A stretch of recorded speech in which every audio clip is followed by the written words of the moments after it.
Hello friends, welcome to my channel hello Shikshak. NCF 2005 की हम last video में पूरा डिटेल से पॉइंट टू पॉइंट कवर किया है।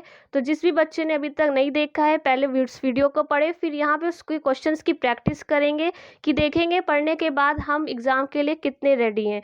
तो पहले आप वीडियो को अच्छे से देख के पढ़ लीजिएगा। फिर चलिए स्टार्ट करते हैं आज क्वेश्चन की प्रैक्टिस।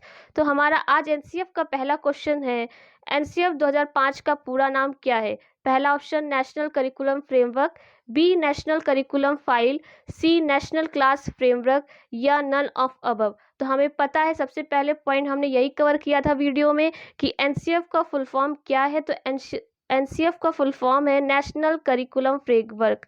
तो सही ऑप्शन हो जाएगा ऑप्शन नंबर 1। सेकेंड क्वेश्चन है हमारा, निम्न में से एनसीएफ की संचालक समिति का गठन किसकी अध्यक्षता में किया गया था? प्रोफेसर यशपाल या प्रोफेसर यशराज या प्रोफेसर यशराम या प्रोफेसर यश कुमार। तो हमारा सही ऑप्शन हो जाएगा पहला, प्रोफेसर यशपाल की अध्यक्षता में, उनकी अध्यक्षता में हमारा एनसीएफ को तैयार किया गया था। तो ये भी पॉइंट हमने वहाँ पे कवर किया था। नेक्स्ट क्वेश्चन है हमारा थर्ड, एनसीएफ 2005 के अनुसार विद्यालयी ज्ञान को जोड़ना चाहिए। पहला, बाहरी स्कूल जीवन से या कक्षा से या परिवार से या उपयुक्त में से कोई नहीं। तो हमारा सही ऑप्शन हो जाएगा बाहरी स्कूल से जीवन से। तो वहाँ पे पहला हमारा जो उद्देश्य था यही था कि शिक्षा को बाहरी शिक्षा से जोड़कर पढ़ाया जाए। तो सही ऑप्शन हो जाएगा ऑप्शन नंबर 1। नेक्स्ट क्वेश्चन हमारा, एनसीएफ 2005 के अनुसार बालक की प्राथमिक शिक्षा की भाषा होनी चाहिए। पहला, स्थानीय भाषा, बी विदेशी भाषा, सी कठिन भाषा या कोई भी भाषा। तो हमें पता है कि बच्चों को उनकी मातृभाषा या क्षेत्रीय भाषा में ज्ञान देना होना चाहिए। तो हमारा सही ऑप्शन हो जाएगा ऑप्शन नंबर ए, स्थानीय भाषा में। नेक्स्ट फिफ्थ क्वेश्चन है, बालकों को शिक्षण प्रक्रिया एनसीएफ के अनुसार कैसी होनी चाहिए? पहला, रटन पद्धति से युक्त या रटन पद्धति से मुक्त या सी तनाव व बोझ से युक्त या इनमें से कोई नहीं। तो हमारा सही ऑप्शन हो जाएगा ऑप्शन नंबर बी, रटन पद्धति से मुक्त। ध्यान रखिएगा, यहाँ पे युक्त दिया गया, यहाँ पे मुक्त। तो हमें रटन पद्धति से युक्त नहीं बनाना है, हमें रटन पद्धति से मुक्त करना है। और तनाव के बारे में कुछ बोला नहीं गया है, इसलिए हमारा ऑप्शन नंबर थर्ड गलत हो जाएगा। तो सही ऑप्शन है option number B. Next question हमारा 6 है, एनसीएफ संचालक समिति में कुल कितने सदस्य थे? पहला 33 या 34 या 35 या 36। तो हमारा सही ऑप्शन हो जाएगा ऑप्शन नंबर सी, 35। कुल सदस्य की संख्या थी हमारी 35।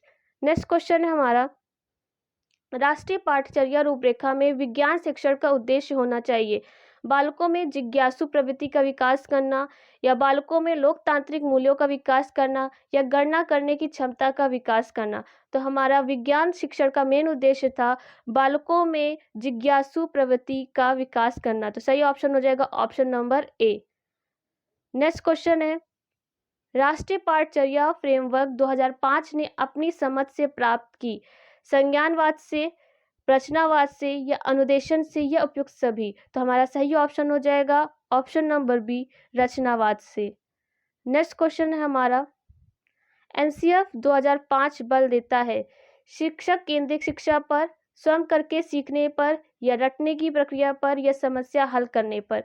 तो एनसीएफ 2000 बल देता है स्वयं करके सीखने पर। तो सही ऑप्शन हो जाएगा option number B. Next question है, एनसीएफ 2005 में कला शिक्षा को विद्यालय में जोड़ने का उद्देश्य है। पहला, सांस्कृतिक विरासत की प्रशंसा करना एवं छात्रों के व्यक्तित्व और मानसिक स्वास्थ्य को विकसित करना, बी पुस्तकों से इतर ज्ञान प्राप्त करना, सी अच्छी बाह्य परीक्षाओं का आयोजन करना या रटने को महत्व प्रदान करना। तो हमारा शिक्षा को विद्यालय में जोड़ने का मेन उद्देश्य था सांस्कृतिक विरासत की प्रशंसा करना एवं छात्रों के व्यक्तित्व एवं मानसिक स्वास्थ्य को विकसित करना। तो सही ऑप्शन हो जाए option number A. Next question है हमारा, एनसीएफ 2005 का मुख्य सूत्र या शीर्षक क्या था? शिक्षा बिना प्रयास के या शिक्षा बिना शिक्षक के या शिक्षा रटने के साथ या शिक्षा बिना बोझ के। तो हमें पता है सही ऑप्शन हो जाएगा ऑप्शन नंबर डी, शिक्षा बिना बोझ के, यानी लर्निंग विदाउट बर्डन्स हमारा प्रमुख शीर्षक था। नेक्स्ट क्वेश्चन है, एनसीएफ 2005 की शुरुआत रविन्द्रनाथ टैगोर के किस निबंध से की गई थी? पहला, सभ्यता और शिक्षा, बी सभ्यता की प्रगति या सभ्यता और प्रगति या प्रगति के साथ सभ्यता। तो हमें पता है कि रविन्द्रनाथ टैगोर का जो निबंध था जहाँ से एनसीएफ की उत्पत्ति हुई थी वह है ऑप्शन नंबर सी, सभ्यता और प्रगति। नेक्स्ट क्वेश्चन नंबर 13, गणित का उद्देश्य एनसीएफ 2005 में क्या बताया गया है? गणना करने की क्षमता का विकास, या लोकतांत्रिक मूल्यों का विकास, या सांस्कृतिक विरासत को सुरक्षित रखना, या मानसिक जागरूकता विकसित करना। तो गणित का उद्देश्य बताया गया था, पहला ऑप्शन हो जाएगा गणना करने की क्षमता का विकास। नेक्स्ट क्वेश्चन है, राष्ट्रीय पाठचर्या रूपरेखा 2005 के अनुसार शिक्षक की भूमिका होनी चाहिए नेता के रूप में, या शासक के रूप में, या भाई के रूप में, या सुविधादाता के रूप में। तो एनसीएफ 2005 का जो शिक्षक की भूमिका बताई गई है वह सुविधादाता के रूप में यानी फैसिलिटेटर के रूप में बताया गया है। और हमारा सही ऑप्शन हो जाएगा option number D. Next question है हमारा, यदि प्राथमिक स्तर पर मातृभाषा अथवा स्थानीय भाषा के शिक्षक उपलब्ध ना हो तो संविधान के कौन से अनुच्छेद के तहत स्थानीय शिक्षा अधिकारों को भाषा विकास के लिए सुविधा उपलब्ध कराने का अधिकार है? आर्टिकल 320, आर्टिकल 330, या आर्टिकल 340, या आर्टिकल 350। तो हमने वीडियो में पढ़ा था कि अगर बच्चे को राज्य में हो या राज्य के बाहर हो तो उसे क्षेत्रीय भाषा में शिक्षा प्राप्त करने का अधिकार है। ये हमारा आर्टिकल आता है आर्टिकल 350 से। सही ऑप्शन हो जाएगा option number D. Next question है हमारा, एनसीएफ 2005 का प्रमुख सूत्र शिक्षा बिना बोझ के विचार कब आया? 1980 में, 1998 में, 1993 में, 1987 में, या 1947 में? तो शिक्षा बिना बोझ का विचार आया था, हमारा सही ऑप्शन हो जाएगा बी, 1993 में। नेक्स्ट हमारा क्वेश्चन है, एनसीएफ 2005 के अंतर्गत परीक्षा सुधारों में किस सुधार को सुझाया गया है? सामूहिक कार्य मूल्यांकन में, सतत मूल्यांकन में, या खुली पुस्तक की परीक्षा मूल्यांकन में, या सभी? तो हमारा सही ऑप्शन हो जाएगा ऑप्शन नंबर डी, सभी में। नेक्स्ट क्वेश्चन है, विद्यालय शिक्षक का अब तक का नवीनतम राष्ट्रीय दस्तावेज है? एनसीएफ 2005 है, या हमारा आरटी 2009 है, या एनपीए, या कोई नहीं? तो हमें पता है हमारा जो दस्तावेज है नवीनतम वह है एनसीएफ 2005 जो एनसीईआरटी द्वारा तैयार किया गया था। नेक्स्ट क्वेश्चन है, किस मंत्रालय के पहल पर एनसीएफ 2005 तैयार किया गया था? तो पहला ऑप्शन है मानव संसाधन विकास मंत्रालय, बी रेल मंत्रालय, या अधीनस्थ बोर्ड, या कोई नहीं? तो हमें पता है कि एनसीएफ 2005 मानव संसाधन विकास मंत्रालय यानी एमएचआरडी के पहल पर तैयार किया गया था। सही ऑप्शन हो जाएगा option number A. Next question है, एनसीएफ 2005 में किन शिक्षा सूत्रों के अधिकतम प्रयोग का सुझाव दिया गया है? अज्ञात से ज्ञात की ओर, या अमूर्त से मूर्त की ओर, या सी ज्ञात से अज्ञात की ओर एवं मूर्त से अमूर्त की ओर, या डी सभी? तो हमारा सही ऑप्शन हो जाएगा ऑप्शन नंबर सी कि ज्ञात से अज्ञात और मूर्त से अमूर्त की ओर शिक्षा देने का सुझाव दिया गया था। नेक्स्ट क्वेश्चन है हमारा, करिकुलम किस भाषा का शब्द है? एनसीएफ में सी का फुल फॉर्म होता है करिकुलम, उस किस भाषा का शब्द है? लैटिन का है, हिंदी का है, उर्दू का, या फ्रेंच का है? तो हमारा सही ऑप्शन हो जाएगा ए, ये लैटिन भाषा का शब्द है। नेक्स्ट क्वेश्चन है, एनसीएफ 2005 की कार्यशाला कहाँ पर आयोजित की गई थी? पहला एससीईआरटी उदयपुर में, या एसआईईआरटी उदयपुर में, या एनसीईआरटी नई दिल्ली में, या एनएचआरडी दिल्ली में? तो हमें पता है एनसीएफ 2005 एनसीईआरटी ने तैयार किया था और एनसीईआरटी का हेडक्वार्टर हमारा दिल्ली में है। तो सही ऑप्शन हो जाएगा ऑप्शन नंबर सी, एनसीईआरटी नई दिल्ली में आयोजित की गई। नेक्स्ट क्वेश्चन है हमारा, निम्न में से एनसीएफ 2005 में किस बात पर बल दिया गया है? विज्ञान के लिए शिक्षा, विकास के लिए शिक्षा, या शांति के लिए शिक्षा, या सभी? तो हमारा सही ऑप्शन हो जाएगा ऑप्शन नंबर सी, शांति के लिए शिक्षा पर बल दिया गया है। नेक्स्ट क्वेश्चन है हमारा,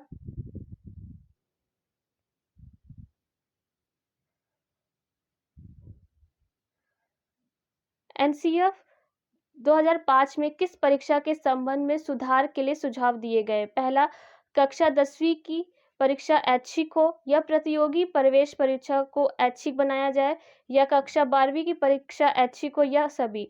तो हमारा जो 2005 में परीक्षा के संबंध में सुधार का सुझाव दिया गया था वह था ऑप्शन नंबर ए कि कक्षा 10वीं की परीक्षा ऐच्छिक होनी चाहिए। तो सही ऑप्शन हो जाएगा ए।